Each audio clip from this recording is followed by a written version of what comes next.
This week we have the quartet of Jonathan Marks, Jonathan Armstrong, Jay Rosen, and Matt Kelly. Hello, everyone. This is Tom Fox back with the Everything Compliance Gang for our first episode in the auspicious year of 2024. Hello, gang. How is everyone?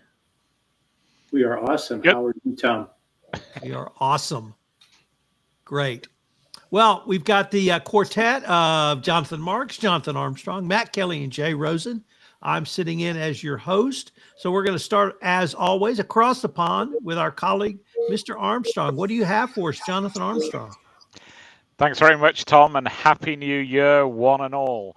May 2024 bring all you hope it to. One of the things I think we're going to be talking about a lot in 2024, and I sense some of us are tired of it already, is AI. Obviously, it's going to be a big year for AI, I think, and we've talked about it a lot on this podcast already. Just before the Christmas break, the EU reached a provisional political agreement on the new EU AI Act, which is going to affect every business wherever they are, including US corporations. And I think it will also make people look at the relationships that they're having. We're already seeing quite a lot of covert AI.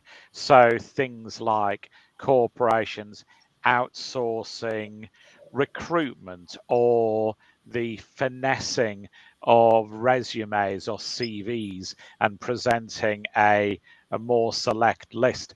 A lot of that stuff is using AI, and obviously, if the corporation doesn't know that AI is embedded in the product, how can it meet the relevant disclosure requirements, etc., etc.? The AI Act won't be law for at least a couple of years now, but there is this strange arrangement called the AI Pact, where a corporation can vote to be regulated by legislation that doesn't yet exist ahead of time. So, do turkeys vote for Thanksgiving, you may say, in the US? Why would any corporation volunteer for regulation when it doesn't have to? Well, the answer might be antitrust reasons. I think one of the things we're going to see in 2024 is more concern about the concentration of AI in the hands of a few big tech companies. And we're already seeing some of those organizations use their lobbying muscle to try and change laws or to change deals. So the commission already wants to look into the relationship between Microsoft and OpenAI, for example. And I think that concern is exacerbated by that after you, Deirdre moment that they had just before the break with the management of AI being in conflict and getting closer to Microsoft as a result. And I think we are going to have this concern that things like copyright laws that have existed in one form or another for, tens of years, if not hundreds of years in most jurisdictions, may be changed almost instantly because of the lobbying efforts of one or two tech bros who have decided that there's greater profit in not paying royalties for the material they acquire to train their bots. So I think we're going to see lots of activity there. I think for those that are on the call who are lawyers, I think we're going to see much more activity around the professional obligations on lawyers. I hope to be in a position to speak more about that in a couple of weeks when something I've been involved with launches. And I think we're also going to see concerns about nation state issues. We've talked before about replica AI, for example, and its alleged connections to Russia.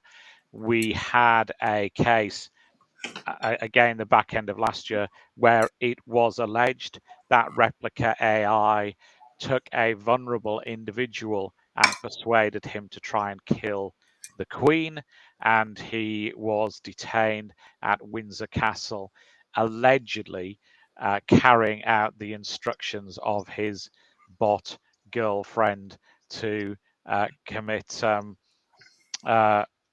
whatever the female regicide is. So I think we're going to see loads of AI issues. And for corporations, of course, where we've got these trends of not only AI increasing, but regulation increasing, and a concentration on things like operational resilience. And operational resilience is obviously something that's mostly come from the financial sector, but effectively is making corporations look more aggressively at what could go wrong and how they can avoid that going wrong. So on the basis that prevention is better than cure. That obviously has an implication still in financial services as operational resilience rules are expanded, but also in things like NIS2 in Europe, where more sectors are being added into this preventative framework. And I know that in the US, we're seeing the same. I think from a compliance officer's point of view, one of the real tensions that we're going to see is this lack of knowledge of AI and technology related issues, and who is checking the technologists' homework. And if we look at those sort of conventional 3 lines of defense, are they effective in terms of technology risk? Have we got enough directors and enough board members who understand AI and technology risk in particular? And the statistics that are out there suggest that we haven't.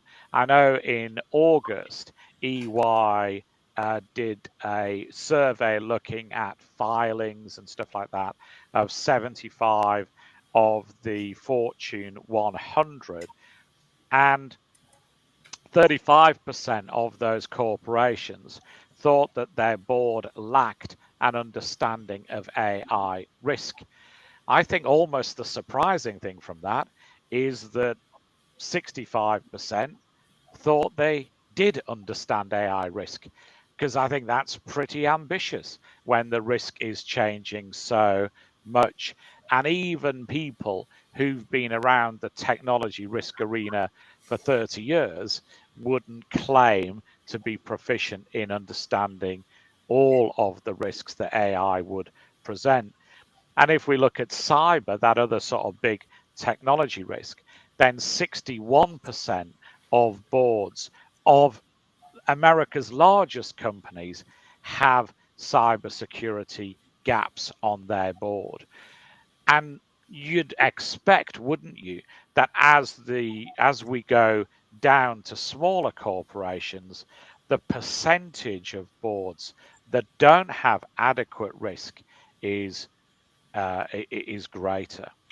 And it seems to me that one of the things that the boards have done well, and I know there's others on the call that will have views on this, is that we've got into a mindset with, let's say, financial governance, that we have auditors who audit the business, external advisors, but we also have auditing skills on the board. It would be ridiculous, I think, for any listed entity to say, yeah, we just haven't got a numbers guy. But 61% of boards are effectively saying, we haven't got a tech guy. And I think as technology risks increase, we'll have to get to the situation where each board has somebody who can check what they're being told by the executives in the business, but also external advisors as well about technology related risk. So it seems to me that that there is definitely a skills gap. We're going to, there's various measures that I know a lot of people are looking at to try and address that gap. But for compliance officers, some of them will have to be the short-term fix, I think. And if there's a lack of skills on the board, then compliance officers may have to backfill. They may have to ensure that they can explain the risks to the board, either themselves or by engaging external experts and bringing them before the board, bringing them before the senior management team when the business faces systemic risk. Here endeth the lesson. Well, Jonathan, let me go back to the start of turkeys and their thoughts on Thanksgiving. Could there be another reason to try and get out ahead of not necessarily regulators, but sort of public opinion or other stakeholders, in addition to the turkeys having their thoughts about Thanksgiving? Yeah, I think that is a good point. I think that the AI Pact could be seen as a seal of approval in some respects. You know, there may be organizations that think if they volunteer for legislation ahead of time, that's a real marketing advantage. But obviously that in itself could be anti-competitive, could be market distorting, because usually it's the larger corporations that can afford the cost of extra regulation rather than new market entrants. So you're right, it could be seen as a seal of approval, and there may be businesses who opt into legislation for business advantage. Mr. Marks, do you have a question or comment? Yeah, I guess, Jonathan, that's very insightful, and appreciate your comments there. I guess my big question here is from an overall governance perspective. I mean, board composition certainly comes into play now. So, having the right people sitting around the table that are actually engaged, which I'm actually going to talk about this later, but, I'd be interested in your comments because, a lot of these boards, it's not the bigger companies, to your point, that are able to gather those particular resources. It's sort of those sandwich companies that are having these critical issues that can't get, the talent that they need in order to deal with these things on a proactive basis. So I'm just, maybe just spitballing here with the rest of the group, including you, Jonathan Armstrong. What do we do today? What advice do we give, to the people that are listening in? Yeah, I think it is difficult, isn't it? There's a really interesting paper. I'll confess I'm only part way through, from Sir Robert Buckland, the former UK Lord Chancellor, who's looked at effectively the conflicts between AI and the law, and effectively he's saying that some of it is manpower related. You've got lawyers tend not to be good technologists, and technologists tend not to be good lawyers, with exceptions. And I think we have to recognize the fact that that oftentimes, from my experience, whenever there's a critical event, particularly that relates to technology, that the board have to get involved with, sometimes you're doing an education session first. And I don't think that many board members, particularly those that are of a different generation and of a more select clique, understand technology issues as a digital native might. So I think sometimes what we're going to have to do, and I've been involved in a number of initiatives looking at this, is doing it the other way around. It can be easier to teach those who are technically adept to be board members than it can to teach our existing cabal of board members how to understand technology risk. And I think we have to do a bit of both. But I know that from talking to a lot of corporations, the answer is we'll just recruit more board directors, but then they tend to recruit people in their own image. And there's obviously a much wider issue with diversity on boards. And that's not just diversity of color or sex or creed, but it has to be diversity of skills as well. And I think we do have to look at that really carefully, particularly because threats are changing more rapidly than they ever did before. If you look at things like, I don't know, the antitrust and technology risk, I don't know the figures, but how long did it take for Carnegie to go from startup to monopoly or quasi-monopoly steel producer? I don't know. I'd be guessing 20 years. Mm-hmm. How long did it take for, I don't know, JP Morgan's rail interests to go from startup to quasi-monopoly? Maybe 15 years, I'd be guessing. How long did it take OpenAI to go from startup to quasi-monopoly on LLMs? I don't know, maybe 3 months. So just as the pace of change picks up, the risk situation changes, and we can't do the same old stuff because the risks are different and they're evolving all the time. What about like, I know there's sort of a stigmatism around this, but what about bringing in board advisors, to your point? I mean, maybe the board's smart enough to learn, as they go, and if they have some, help, they could bring in some advisors to kind of, to help and guide them and Sherpa them through the, to the top of the mountain. What's wrong with that? Yeah, I think that's a great idea. But I just wonder if it's a short-term fix, not a long-term fix, because I think sometimes there are issues that come before the board when they might not know that they need help. Oftentimes, I know this is a broader issue, but I speak to some board members and say, when do you read the board pack? And they say, like, I read it the night before. Well, that's not good enough. But you're not going to be able to identify the risks ahead of the board meeting. And if somebody brings a risk along to the board meeting, have you got your tech guy sitting in the corner? Have you got him on speed dial? How soon can he get there? I think it's like, I think it would be better to have somebody in the room on a permanent basis who instinctively knows a risk when he sees one or she sees one.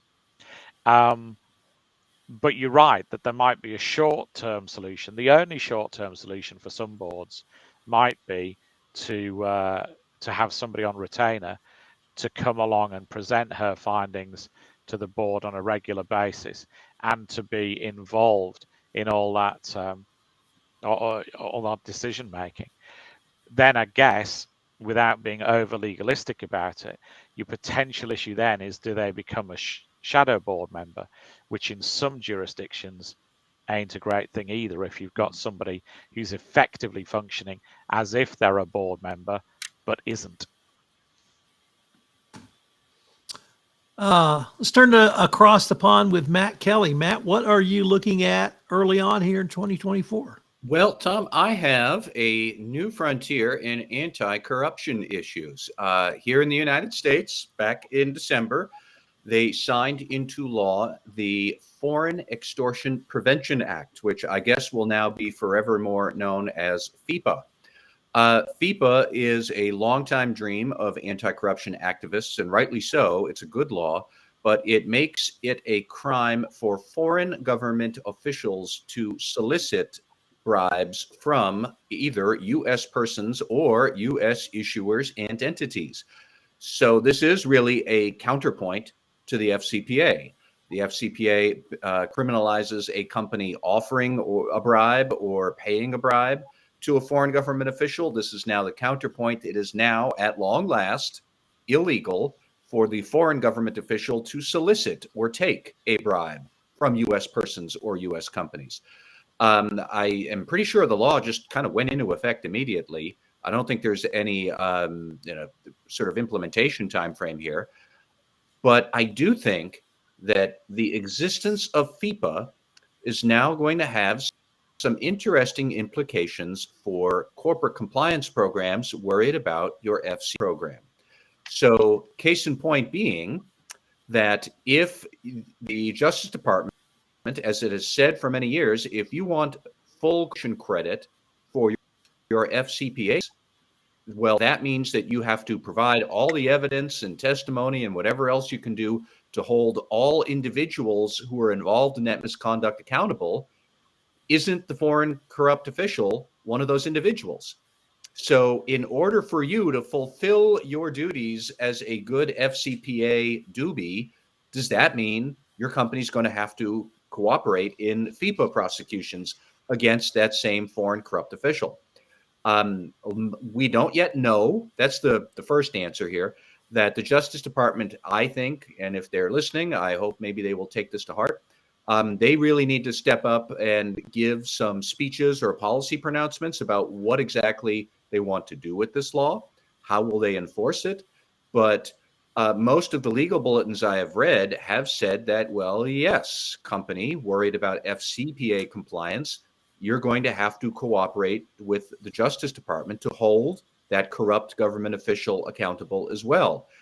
And I think we always need to keep in mind, if your company is under investigation for an FCPA violation, by definition, that must mean there's a FEPA violation out there somewhere. You can't pay a bribe without somebody somewhere accepting it. So I don't see how we're ever going to get away from FEPA issues from here forward. But think about what so if you have to cooperate on FEPA prosecutions, does that mean that maybe you should now have a new policy for your employees that anytime a foreign government official hits you up for a bribe, A, you shouldn't pay it, but that's FCPA training, and we've been saying that for years. But now B, should you have a policy that the employee has to bring that fact back to you? That, assistant minister of whatever in our emerging markets division, they hit us up for a bribe. They asked for a donation to their brother-in-law's charity and yada, yada, yada. Should you know that? Should you record that fact? What are you supposed to do with this fact? Are you supposed to be a good doobie and go report it to the Justice Department, even if you've never paid the bribe? But to be a good corporate citizen, you're just going to turn in this government official anyways. Should you sit on it? And then in case you have another legal violation somewhere else, you could then use that as a bargaining chip. Well, we never actually did pay a bribe. But by the way, if you want to have a FEPA violation, I can give it to you on a bow, because here's all the evidence of when that minister solicited us 2 years ago for a bribe. Is that something that we're going to see in legal strategy? I think that FEPA is going to raise some tactical questions from a compliance officer's perspective. How should I use my training, my policies, my procedures about what to do if we encounter a government minister who is a bribe? And it also raises really interesting questions about legal strategy. Do you bring this to the government's attention just because you're a good corporate citizen?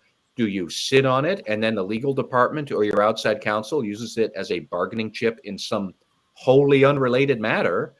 Are we ever going to see any actual FEPA prosecutions at all? I think that's a fair question. That, are we going to seriously have these people extradited and brought to the U.S. and stand trial? Are they, probably not. But would you want to indict that corrupt official anyways, just as some sort of punitive measure? Sure, the U.S. government does that all the time. We look at how many Russian and Chinese army individuals or government ministers have been indicted for cybersecurity or AML or corruption. Those guys are never going to see trial. They will never see the light of day in a U.S. courtroom, but we've indicted them anyway. So are companies supposed to help with that FEPA indictment? Is that enough? It's going to be a very fascinating thing. A lot of the questions right now that we're asking, the answers are we don't know. But I would hope that the Justice Department will shed some light on this in 2024. And I do think that compliance officers are going to have to study that and respond to it somehow with your FCPA program. So, Matt, is there now going to be a requirement that companies report attempted bribes?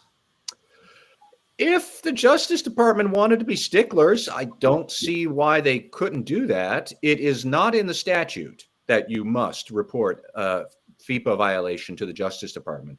But I could see a new chapter being added to the effective compliance guidelines. I don't think that's far-fetched, that if you want full cooperation credit in your FCPA issue, we would expect you to be able to help us with the FEPA prosecution.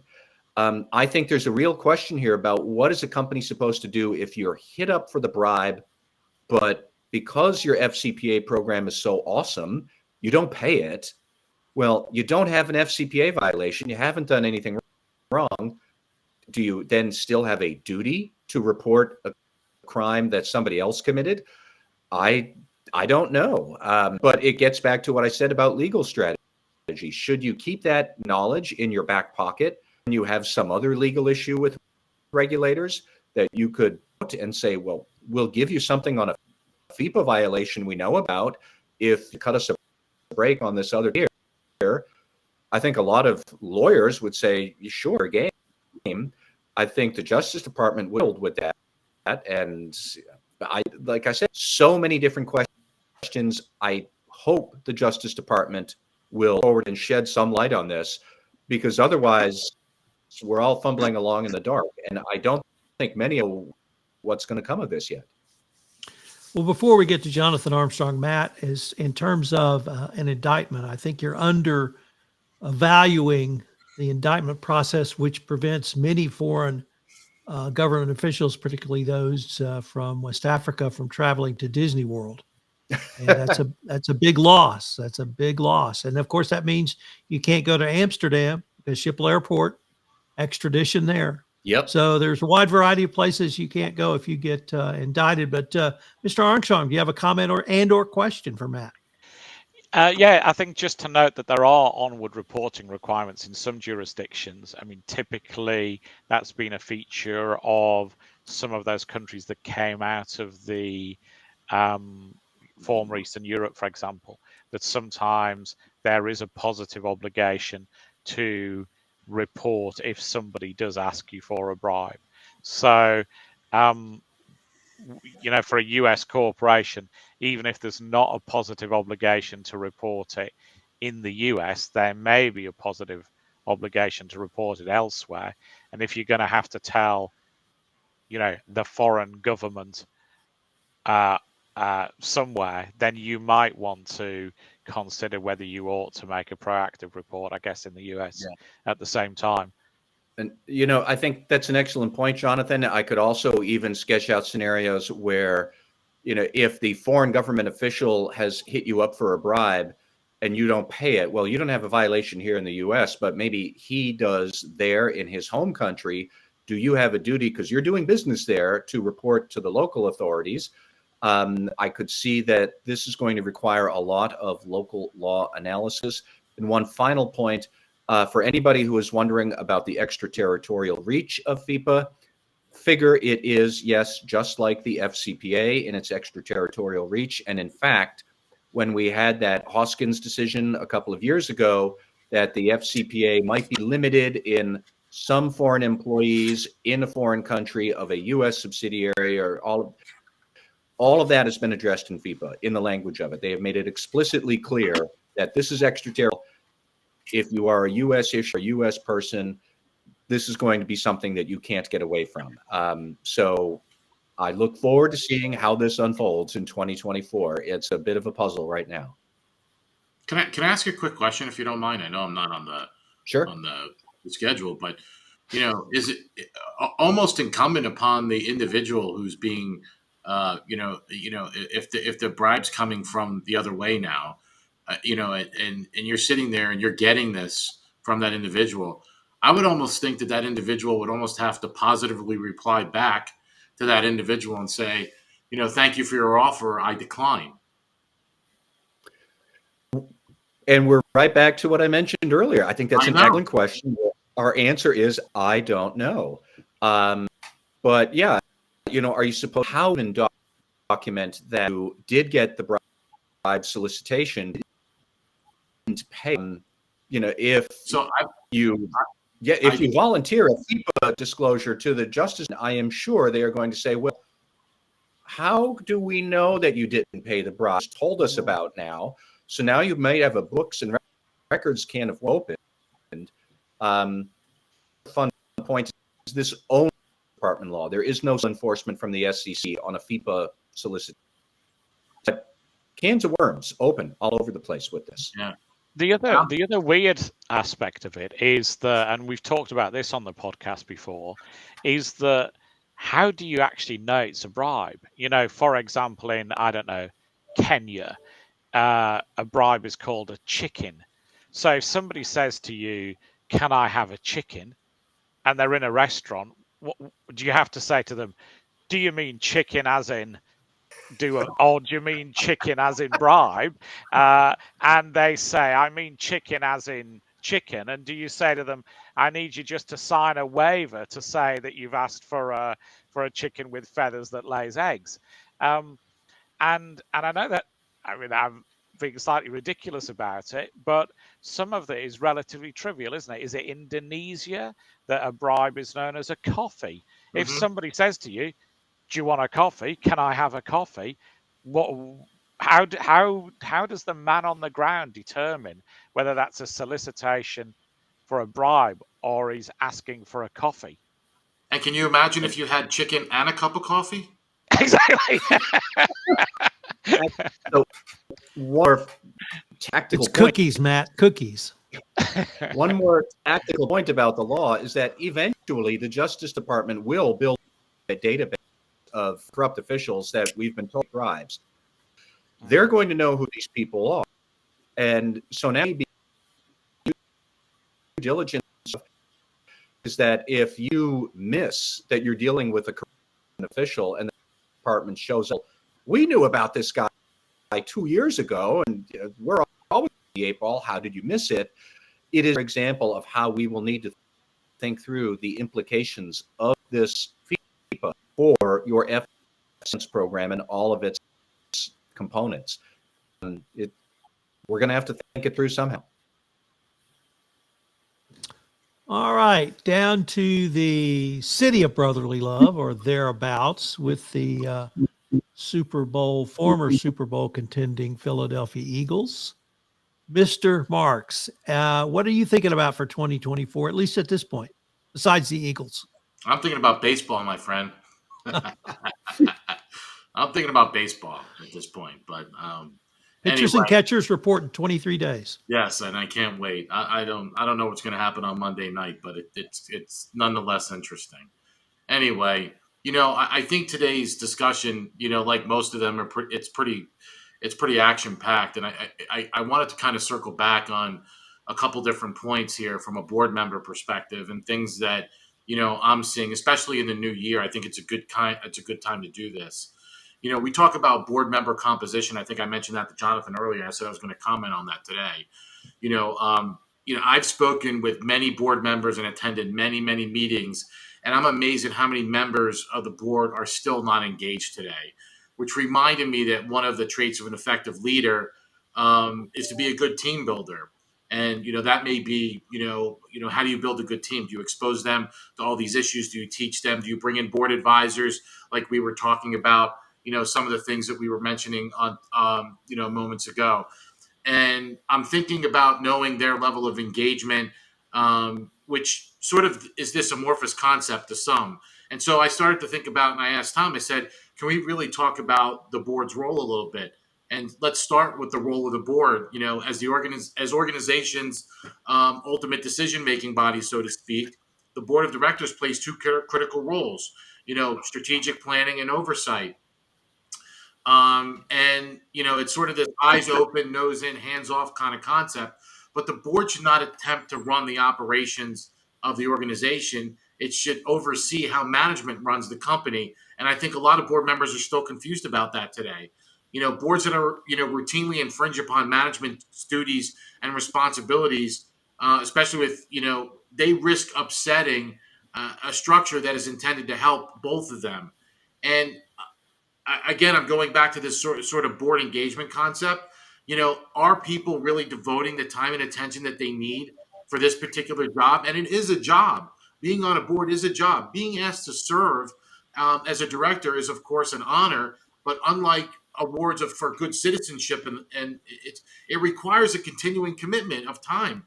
And the things that Jonathan pointed out with regards to technology and the like, and these new laws that are coming through, and our directors really performing at their best to not only attend all board meetings but come prepared. I'm still not seeing that with every single board. Are they reading the materials the night before? I think a lot of them are. Sort of there's this sort of half-baked kind of effort. So I really think in the new year, when we start to talk about board composition and we're looking at, how do not everyone on the board is going to be an active participant for sure, but I think it's a really good time to take out your board matrix and look at your skills and assess individuals within the board and, start taking proactive steps, not only for today, but for tomorrow, because the issues that we're dealing with are real. These issues that we're dealing with today cast a bigger light on the board of directors. The issues that we're dealing with really do put some stress and strain about, again, this is not just an honorary position.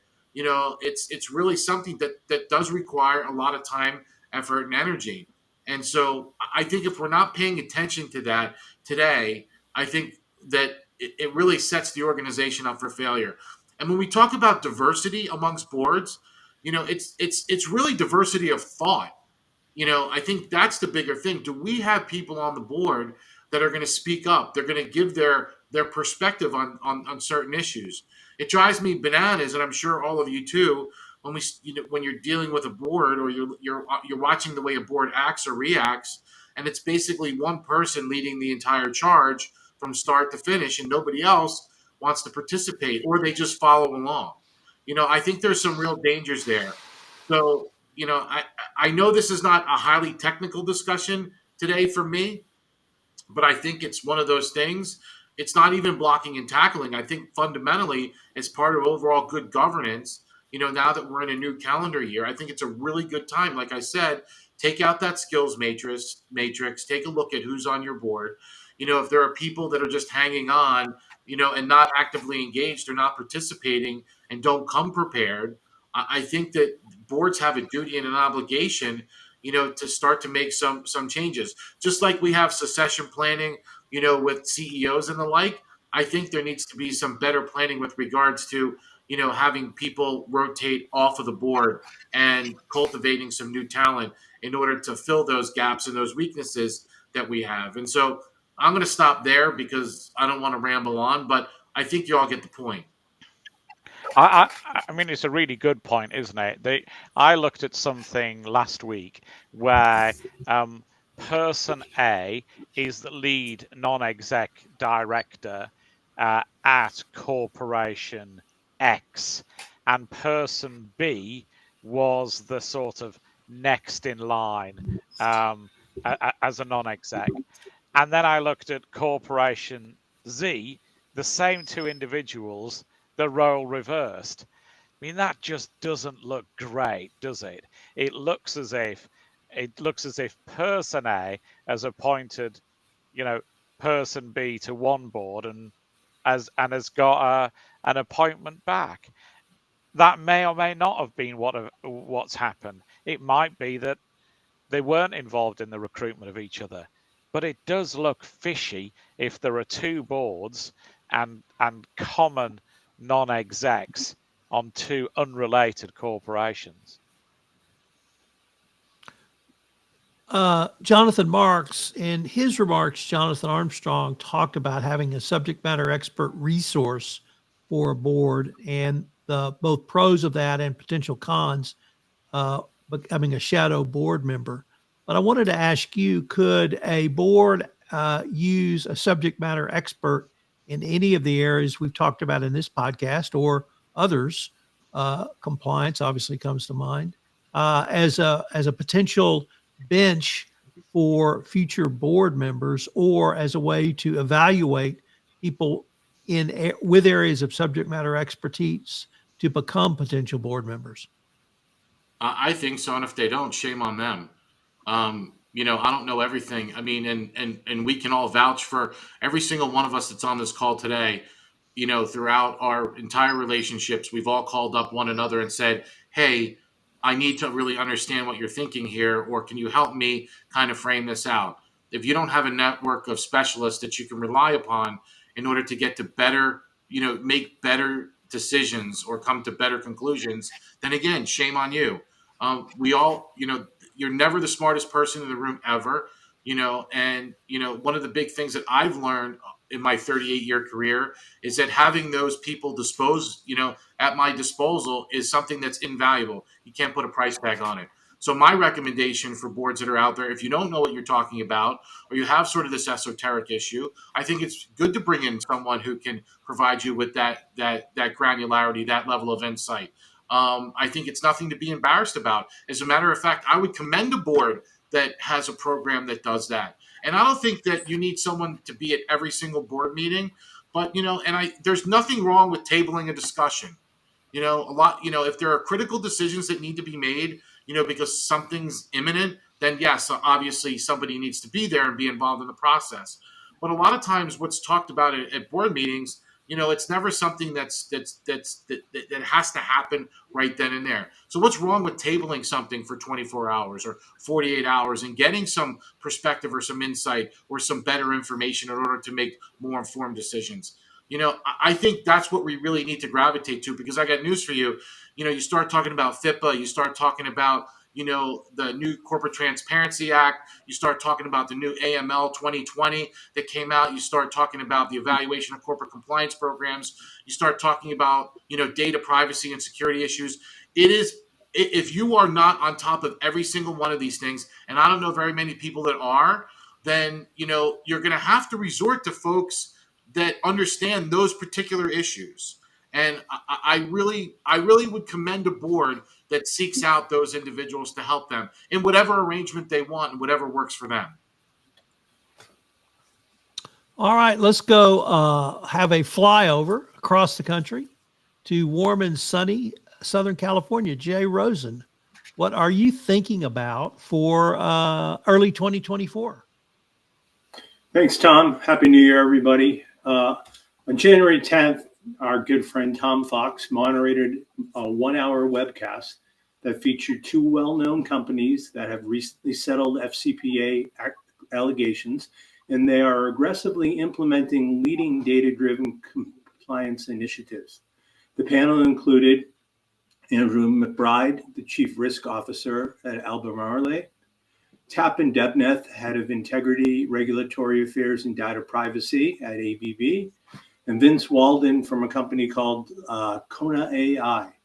The panel presented the following topics: the definition of each company's data-driven compliance program, what changes or improvements they made post-FCPA settlement, a discussion of successes that they've seen with regards to data analytics, challenges and pitfalls to avoid, and importance of teaming with your IT department and custodians of relevant data resources to get the information you need. And finally, they took a look at some predictions for 2024. While both companies shared the journey of data-driven analytics, Vince Walden, CEO of Kona AI, caught my attention when he referred to remarks that Acting Assistant Attorney General Nicole M. Argentieri delivered during the keynote address of the 40th International Conference on FCPA. She said that in the criminal division, the DOJ is going above and beyond in their effort to combat white-collar crime. The DOJ is not just waiting around for companies to self-report or witnesses to come forward or for anomalies to reveal themselves on a one-off basis, but the DOJ has proactively used data now to generate cases, and they've only just touched the tip of the iceberg. From healthcare fraud to procurement fraud, the criminal division has long been an innovator in using data to enhance its investigations and prosecutions. Nicole was proud to announce that the DOJ is taking the experience and expertise with data analysis and applying these tools to FCPA investigations. Through investments in personnel, they have improved their ability to harness and analyze data, both public and non-public, and to identify potential wrongdoings involving the Foreign Corrupt Practices Act. This approach has already generated successful investigations and prosecutions. Just as DOJ is upping their game when it comes to data analytics, the DOJ expects companies to do the same. In fact, the DOJ cited Albemarle's NPA and its use of data analytics to monitor and measure its compliance program's effectiveness, as well as an example of an extension of remediation.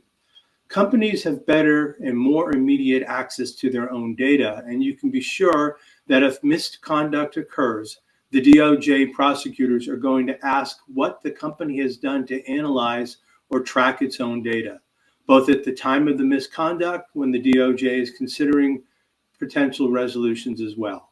Now, I want you to take a ride with me in the Wayback Machine to take a look at the FCPA bar's expectations for increased prosecutions by the Biden administration. Unfortunately, the expected monitoring landslide never really materialized to the scope that was anticipated. If I allow my cynical side to take over, I might say that the DOJ is doing such an amazing job communicating their data analytics expectations, and that this in turn is leading companies to self-report and avoid DPAs and NPAs, as well as reaping the benefit of decreased fines. The opposing view might say that the DOJ does not have enough cases as well as the resources to try them, and their recent call for data analytics is just another distraction to keep companies' ethics and compliance department and their white-collar attorneys gainfully employed. While I am excited at the increased use of data analytics to monitor continuous improvement and to potentially turbocharge the AI and the turbocharge that AI might add, companies still need to make a commitment to proactively police their own backyards. The jury may be out, but I'm hopeful that 2024 holds a great deal of promise, and I'm looking forward to see what new tools technologists such as Vince Walden and Kona AI will shepherd and bring to the marketplace in the coming year. So, Jay, really, where do you think the DOJ is going with this? We've had a lot of speculation about whether it will be data mining, public source information for potential FCPA violations, whether it might be looking at data after a company self-discloses. Do you think they're going to move towards something akin to the the Securities and Exchange Commission, looking at publicly reported financial data to determine financial accounting irregularities?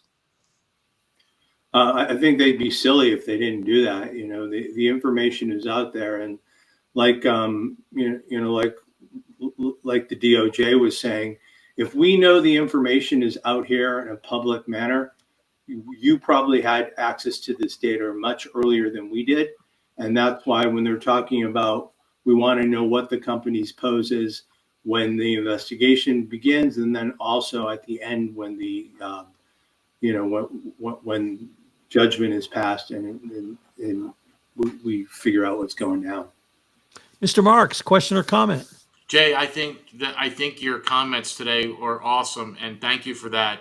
I also think that it's something that I think we've all talked about for a long time, so it should come to no surprise that in the land that we all live in now, which is the data land, if you have that data and that data is sitting around and that data tells a story and is a silent whistleblower and you didn't pick up on it, you're probably better off not having that data at all.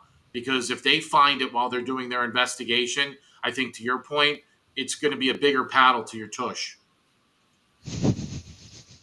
Yeah, I agree. Is that a technical term? No, it just reminded me of my fifth grade teacher way back when, which I guess today that would be inappropriate. But was that Catholic school, Jonathan? Was that no? No, that was pure public school. So let me pose some of that information in a question to Mr. Armstrong. Are you hearing or seeing anything from the Serious Fraud Office along the same lines that the DOJ talked about in the fall of 2023, Jonathan, in terms of data analytics or their expectations, or perhaps how the Serious Fraud Office might use data analytics, or is it sort of radio silent on that topic at this point from them? I can't say that I have heard anything recently. So as you know, we've got a new director who's, I think, getting his feet under the table. I think the early reactions that I'm hearing are positive. The director before the last, so David Green, did talk quite a bit around enhanced use of technology. He looked at a sandwich program to take technologists into the SFO to look at things.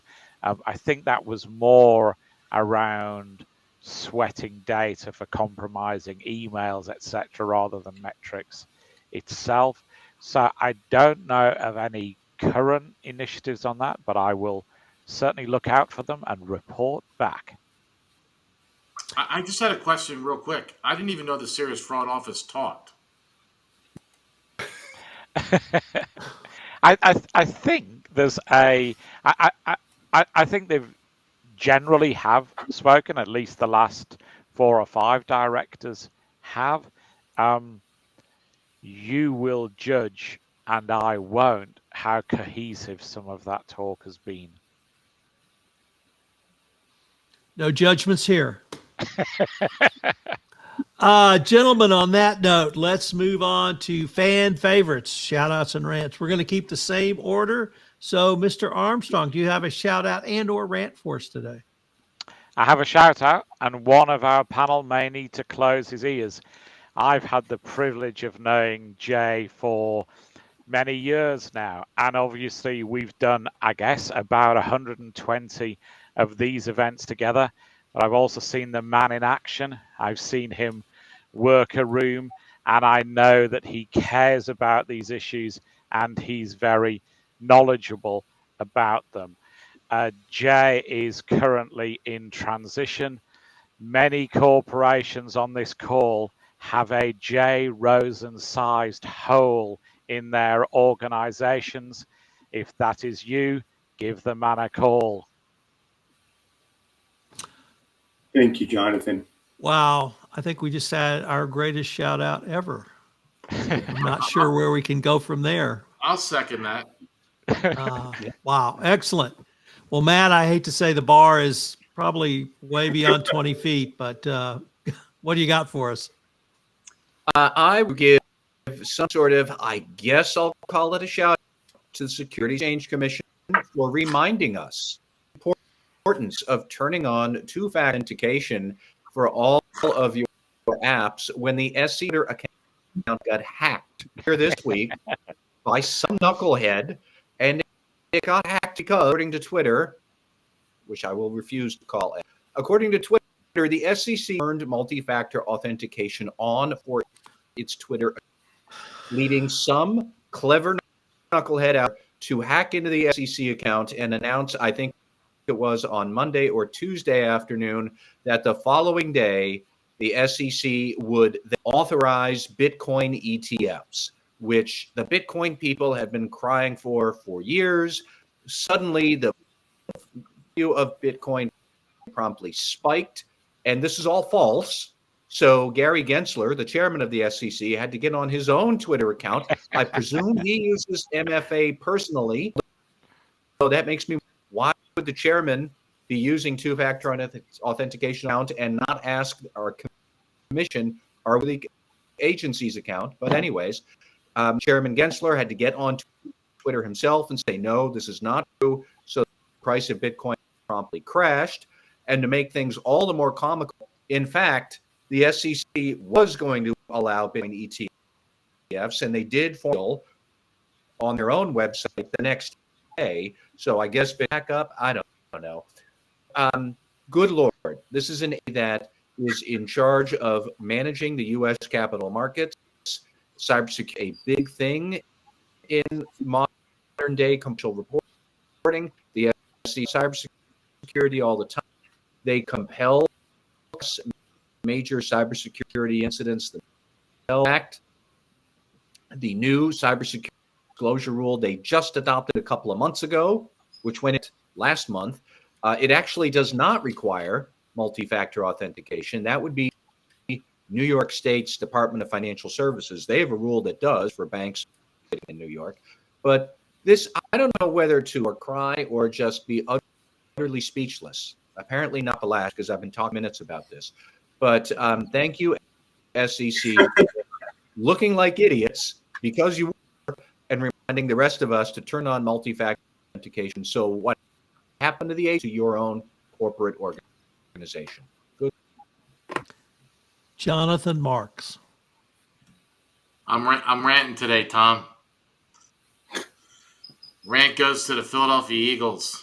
I think you mentioned that at the top of the show, for putting on an abysmal product for the last 17 weeks, because we are the worst 11-6 team in the NFL, and I think the worst 11-6 team in history. I do not have high hopes for Monday night. Yes, I'm a fan. I hope that they win the Super Bowl, but I'm also a pragmatist, and I really just don't see it. I don't know how they can let this go on so long. I question ownership, and we'll see. But it's deplorable. Jay Rosen. So I'll have to keep with the football theme. This probably might be the last time I can talk about the hoodie himself, but I want to give a shout out to Robert Kraft and the New England Patriots for allowing their former coach, Bill Belichick, the hoodie, to leave Foxborough with his 2024 salary in hand. Now, New England could have tried to monetize Belichick's contract and use it as leverage to negotiate his release, but sport pundits are saying that it's due to the culture of the team, the culture that Kraft and his son have inculcated into the company. And this is an approach that Kraft takes with any kind of business he's doing, whether it's the NFL, Patriots, or companies they own. So well done, Robert Kraft and Bill Belichick. Best of luck to wherever you go. Well, I am going to shout out to the University of Michigan, the 2024 College National Football Champions.